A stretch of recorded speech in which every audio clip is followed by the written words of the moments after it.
Thank you very much. Wait. So I'm just double checking here that I really get 10 minutes. So yeah, thanks for the stage. This topic will be different from the previous speaker, but it also has this political angle to openness and freedom. So the question that I'm trying to answer is, how does the notion of ownership fit into free software model, where we originally may have thought, well, this is free for everybody to share, redistribute, etc. Why do we need ownership in this space? And the necessity for this became more apparent when we more and more accepted that the world is what we call like a hybrid open and closed world, and I will try to explain what we mean by that. When we talk about ownership or property, we basically have two extremes. One is everything should be property. Oh wait, now you see it too. That's the liberal economist stance that says allocation of limited resources is more efficient if property rights are everywhere. Then we have this. The other extreme is, where does property come from, right? The initial appropriation of the earth, for example. Who had the right to do that? Problem is, if we get it wrong, public resources look like this. And that's difficult. And in open source, we have the same problem where we want to be able to produce it, but we also want to maintain it and keep it and make sure it's accessible in the long term. There are two essential contexts, and they work differently, and you're all aware of that. When you're invited to a dinner, a family dinner, and at the end of the family dinner, you're asking how much you should pay for it, you're basically making a social mistake, right? You're not measuring activities like this in money. And similarly, when you're in a business and somebody asks you to do something for free on your weekend, something is wrong. These are two separate contexts where we as humans apply different norms. And these norms they match very well what open source tries to do. So classically, this is Ronald Coase and Benkler's theory. We have firms that handle centralized market transactions. We have the price system for decentralized transactions. We have the public goods aspect of where the state comes in to produce common goods. And then we had a whole lot of nothing in the lower right quadrant. And this is then where later open source came in. But that means that open source both has an aspect of being part of our political system because it produces common goods, and an aspect of being part of the economy because it's producing things that we're using and consuming. Interestingly, there are arguments in the open source environment more or less more related to what we call the free software scene, where, for example, it is postulated that proprietary software should not exist.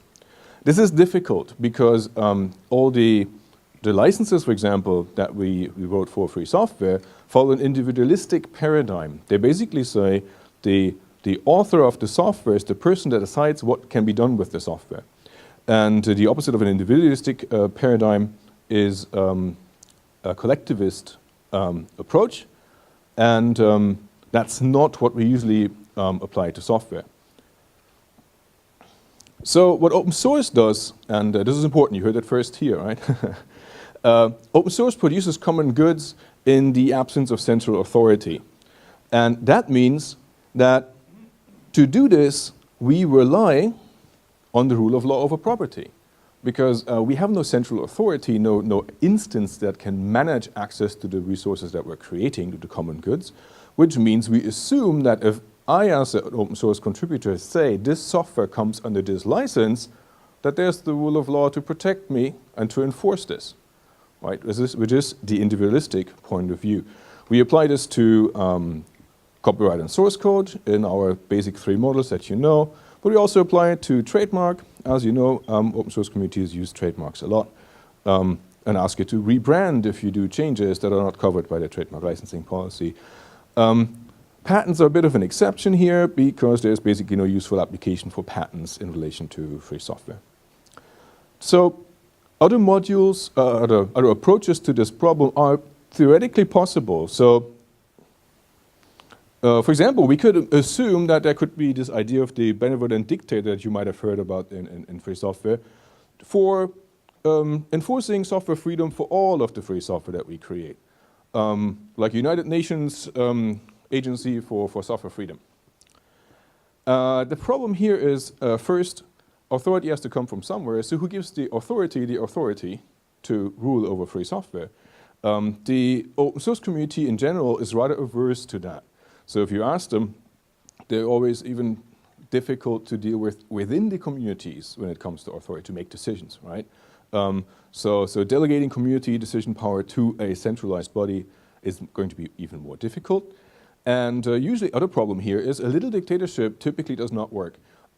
Because if you have a little bit of centralized authority, then how do you enforce this? Well, you have to, for example, check if people are really following the policies, which leads to the problem that some of the political messages of open source are hard to reconcile. So for example, how do I protect privacy if I at the same time want to protect that there's no proprietary software? It's difficult, right?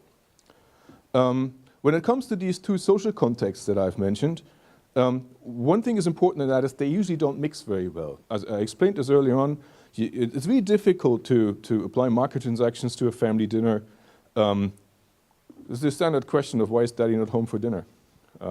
He had to work. What's more important? And this is one of the aspects why the idea of the gift economy in the way we communicate it all the time is a bit of a strange idea. Because when we say the gift economy, we're basically assuming that we can apply social context mechanisms to market transactions. Not surprisingly, this hasn't been so successful so far.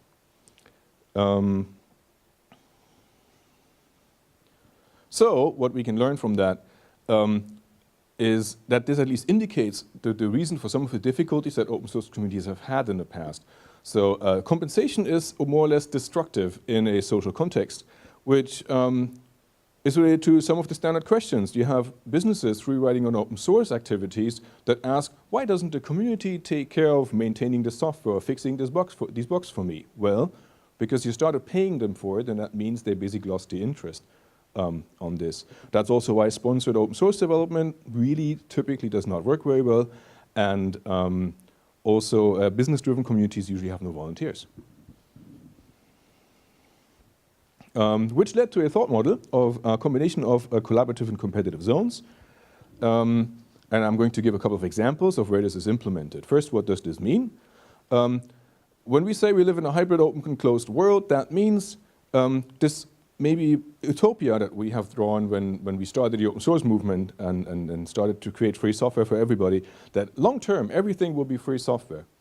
That's not really how reality looks.